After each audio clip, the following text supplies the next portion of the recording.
BTR गोरोबथानि सायाव नायफाम जथुम आबुं नखर मन्त्रि बिफानाव जथुम खुंफुं जालांबाय। एबसुनि दैदेनगिरि आरो मिरु नखर मन्त्रि बिफाननि गेजेराव दफा मावफुंनाय आयदायाव सावरायो। बिटिआर गोरोबथानि दफाफोरखौ मावफुंनायनि थाखाय 19थि जइन्ट मनिटरिं कमिटि रिभिउ जथुमखौ लानानै दिल्लीयाव खुंफुंबाय।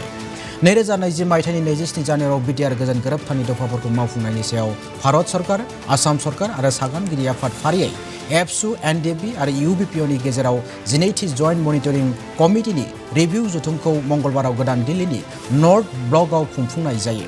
मिरु सरकारनि नखर मन्त्रि बिफान सा सानजानि लोगो नेहाथारि निरज कुमार बंसदनि मासि लानायनि जथुमनाय मेलाव बिटिसि गोरोबथानि दफाफोरखौ मावफुंनायनि सोमोन्दै गुवारै सावरायनाय जायो आरो दुलाराय बर' फरायसा आफादनिफ्राय गोरोबथानि आद्रा थानाय दफाफोरखौ थाबैनो मावफुंनो थाखाय दाबि दैखांनाय जायो।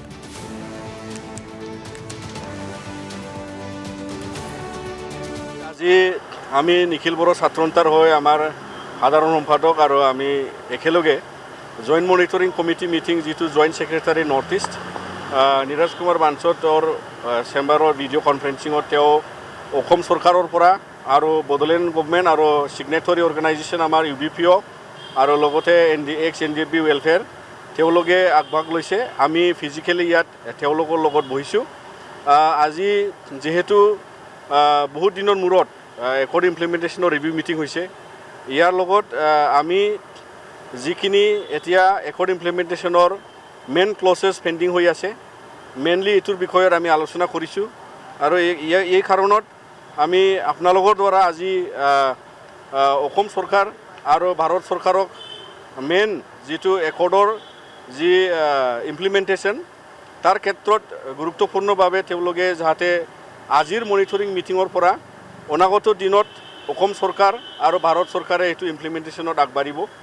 কিয়নো মেইন অবজেক্টিভটো হ'ল যে অগমেণ্টেশ্যন অফ বাউণ্ডাৰী যিটো আছিলে এইটোৰ বিষয় য'ত কমিশ্যন লেপছ হৈ গ'ল, ইয়াৰ কাৰণে কমিশ্যন গঠন কৰাৰ কাৰণে আমি আহ্বান জনাইছোঁ।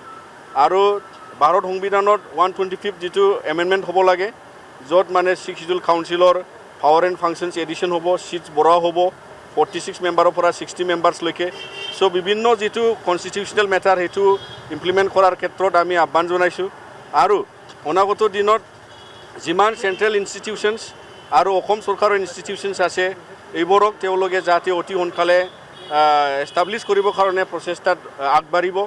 আৰু বডোফা চেণ্টাৰ অফ এক্সেলেঞ্চ যিটো এটা ইছ্যু তাত নাপায়, ইয়াৰ কাৰণে যিটো বিটিচি একৰ্ড আৰু বিটিআৰ একৰ্ডত লিপিবদ্ধ হৈ অহা আৰু এইটো ক্ষেত্ৰত ভাৰত চৰকাৰে ইমপ্লিমেণ্ট কৰাৰ ক্ষেত্ৰত অতি সোনকালে এইটো ডিচিশ্যন ল'ব লাগে বুলি আমি আকৌ দাবী জনাইছোঁ। কিয়নো আজি অসমত এটা বেলেগ আইনৰ দ্বাৰা যেনেকৈ UCCয়ে আমাৰ ট্ৰাইবেলবিলাকক এক্সাম কৰিছে, শিডিউল ট্ৰাইবক, কিন্তু যদি কাৰ্বি আংলঙত বসবাস কৰা বড়োসকলে যদি ST নহয়, তেওঁলোকে যদি UCCত পৰি যায় তেতিয়াহ'লে মানে এইটো আমাৰ কাৰণে দুৰ্ভাগ্যজনক হয়।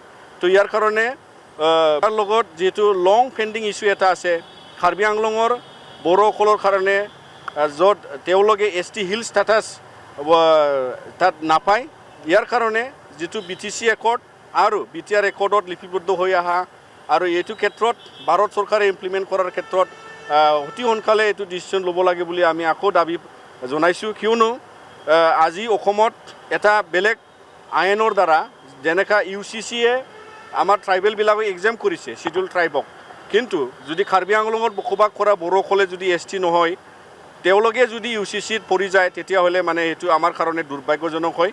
তো ইয়াৰ কাৰণে বহুতো ৰাইটছ, লেণ্ড ৰাইটছ আৰু বিভিন্ন ৰাইটছ যাতে তেওঁলোকে ইকুৱেলি কাৰ্বি আংলঙত থকাৰ স্বত্তেও এনজয় কৰিব লাগে, ডিমা হাছাওত থাকিলেও এনজয় কৰিব লাগে। ইয়াৰ কাৰণত ST হিলছ অতি সোনকালে কৰি দিব লাগে বুলি আমি এইটো